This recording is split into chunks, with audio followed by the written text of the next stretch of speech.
Salut à tous, bienvenue dans notre rendez-vous quotidien. Je voulais remercier déjà les personnes qui ont suivi et qui ont tenu le coup jusqu'ici avec moi. Si vous les avez loupés et que vous avez envie de les regarder depuis le début, je vous ai créé une playlist spéciale calendrier de l'Avent avec toutes les vidéos qui sont sorties. Du coup, aujourd'hui nous allons nous intéresser à la case numéro 19, qui est donc la case super-héros. En indice, je vous avais laissé un hiver où règne la justice. Alors écoutez, cette année de mémoire, il n'y a pas énormément de séries de super-héros qui sont sorties. Du coup, c'était une case qui était relativement simple à trouver. Il s'agissait de la série Titan.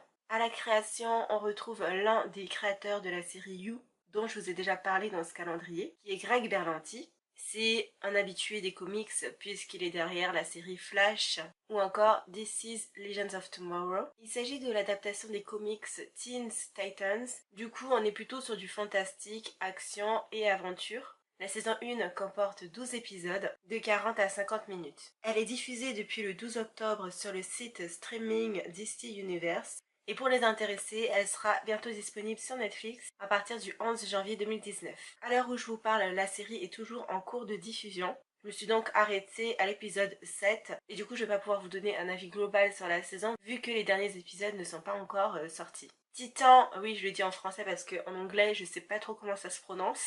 C'est soit Titans ou je sais pas. Donc Titan est renouvelé déjà pour une saison 2. Donc c'est plutôt cool. L'histoire tourne autour de Dick Grayson, policier la journée et justicier la nuit. Il s'agit de l'ancien acolyte de Batman, donc Robin, qui va par la suite devenir Nightwing. Il va être à la tête d'un groupe de nouveaux héros. Dans cette nouvelle team, on retrouve Starfire, joué par Anna Diop, Raven, qui est joué par Tegan Croft, et enfin Gar, qui est joué par Ryan Potter. Alors par contre, leur coupe de cheveux, on en parle ou pas?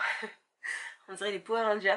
Blague à part, j'aime beaucoup le casting, je trouve que c'est un casting qui est frais, qui est jeune. Pour ma part, je les ai vus nulle part encore, ces acteurs. Alors cette série, j'ai vraiment hésité à la regarder parce que je ne suis généralement pas fan des adaptations de comics en série. Et j'avais surtout peur que ce soit trop teen parce que c'est un casting qui est quand même assez jeune avec des héros qui sont jeunes. Donc pour l'instant, je trouve que ça va, ils arrivent quand même à pallier à ça grâce à une ambiance assez sombre. Ce que j'aime pour l'instant, après avoir visionné les 7 premiers épisodes, alors déjà, un gros point à soulever, c'est que les effets spéciaux ne sont pas dégueulasses. Parce que généralement, ça aussi, ça me fait bien rire dans les séries comics. On a souvent des effets spéciaux qui font un petit peu cheap. Là, je trouve qu'ils s'en sortent vraiment pas trop mal. Deuxième point important, les scènes de combat sont bien rythmées et bien filmées. Franchement, on s'y croirait, c'est assez réaliste. Ensuite, je trouve que le développement du personnage de Robin est très prometteur. On le sent de plus en plus dévié et être de plus en plus violent. Il va tout doucement se détacher un peu de son ancienne vie en tant que Robin pour devenir un super-héros à part entière. Les épisodes sont plutôt dynamiques et divertissants. En tout cas, on a envie de savoir jusqu'où ça va nous mener. Donc c'est plutôt un bon point pour une série, je trouve.